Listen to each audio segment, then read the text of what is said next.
Hello, Melvin. Thanks for joining us on our Tuesday Business News Report. We now start off with our feature in the show today as we look at projections from the International Monetary Fund with its latest forecast projecting the Nigeria's government would also have a gross debt to gross domestic product ratio of about 42% by the year 2026 from 35.7% this year.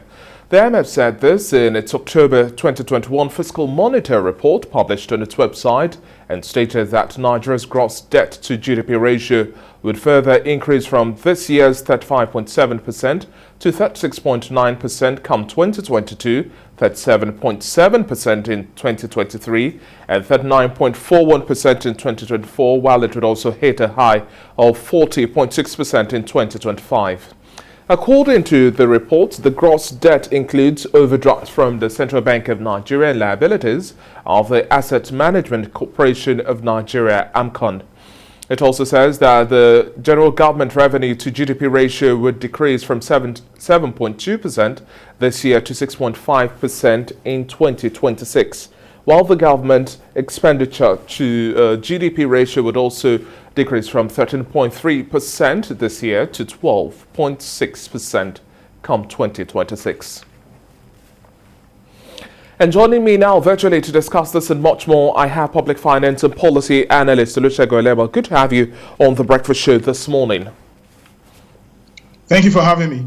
Now, let's juxtapose these two reports we are having from the federal government, which insists that it doesn't have a debt crisis, rather it's a revenue generation problem, and this forecast we're also having from the IMF, which is going to peg debt to GDP ratio of 42%. Once it hit 50, that's a very high cry beyond the loud volume from the international community. How do we merge these two data together, the two responses from both bodies, and then make sense of it, especially as we have issues regarding our economic recovery pattern we're charting ahead?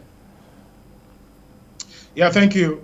I think it's not only revenue generation crisis that the federal government has, and not just the federal government, but the federation, including the subnational. I think it's also about expenditure efficiency, and we have to, keep saying that so that government knows that it's not just about revenue. Yes, you can generate as much as possible, but if you don't plug leakages and you don't cut down on inefficiencies, whatever it is that you generate and spend still doesn't make any impact. Now, going to what the IMF, said about debt to GDP ratio. I think the IMF has put this in proper perspective now, and then the fund has also acknowledged that while the GDP of the country continues to grow over the next couple of years, it is certain that debt will also continue to rise, and that should actually worry us. Yes, the idea that our debt to GDP is about the lowest in the world and one of the lowest in emerging markets is acknowledged. But when you look at what is going to happen in 2026, as the IMF said, for instance, in 2014 was when we experienced about the largest GDP size as a country. The GDP for 2014 was around $546 billion. As at 2020, the GDP had shrunk to $432 billion. Now, in 2026, the GDP size of Nigeria will be around $964 billion. Now, if IMF is saying that 42% of that, will be based on debt, it means that private consumption and non-profit consumption, government spending and capital inflow for investment, 42%, about $404 billion will be debt driven, and that should worry us. Olusegun, if I may button here now, the debt vulnerabilities we have as of now is quite heightened, and then we also have calls from the AFDB president. Additional also stating that Nigeria must also tackle the 73% debt service to revenue ratio for the economy to grow.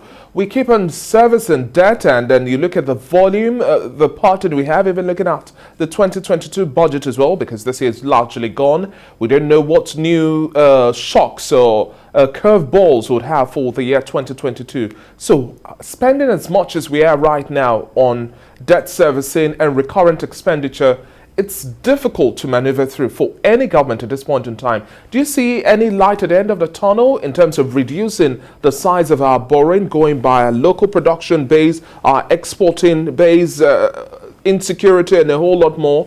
The economy is still fragile, wouldn't you say? Absolutely. The economy is very fragile. And I think that the president of the AFDB was very magnanimous, really, in saying that 73% debt to revenue. I think in the budget performance that the Honorable Minister of Finance, gave just recently, revenue from January till May in 2021 was about 1.84 trillion. And the projection was about 3.32 trillion as at the projection from the budget. So the performance, you could say, was around 55%. Of that 1.84 trillion, 1.8 trillion was actually used in servicing debt. That is about 98% of the total revenue that was generated between January to May 2021. So if the AFDB president said 73% of debt to revenue, I think he was very magnanimous in that. And then again is that if you use 98% of your revenue to service debt, then where did you get money to pay salaries? And I think that is the question. When people say that we are borrowing for consumption, and the government says that we are not borrowing for consumption, I think we need to get that straight. So in actual fact, we are borrowing for consumption. And again, you mentioned something around the 2022 budget.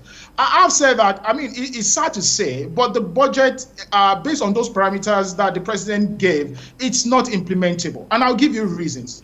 Look at total revenue that the government says it will generate, 10.13 trillion in 2022. And even if you say that the government give it 70%, like I said, 55% was performed in between January to May. So let's even assume that the government performs 70% in terms of revenue. It means that government will generate 7 trillion. Okay. Debt service in that budget is 3.61 trillion. Now, when you remove that, you have what is left is 3.5 trillion. Your recurrent, non-debt recurrent spending in that budget, 2022 budget, is 6.8 trillion. So look at what is left, 3.8 trillion and 6.8 trillion. It means that you are still going to borrow 3.3 trillion to pay salaries in 2022. Well noted there, Olusegun. For the lack of time, we'll just have to leave this conversation here, but the consensus remains there. Federal government's borrowings, the increase in spending is also putting much more pressure on the Naira, and we just keep our fingers crossed to ensure that government puts in policies that will help stabilize the economy much stronger. Thank you once again for your time on The Breakfast Show. It's been a pleasure speaking with you. Thank you for having me.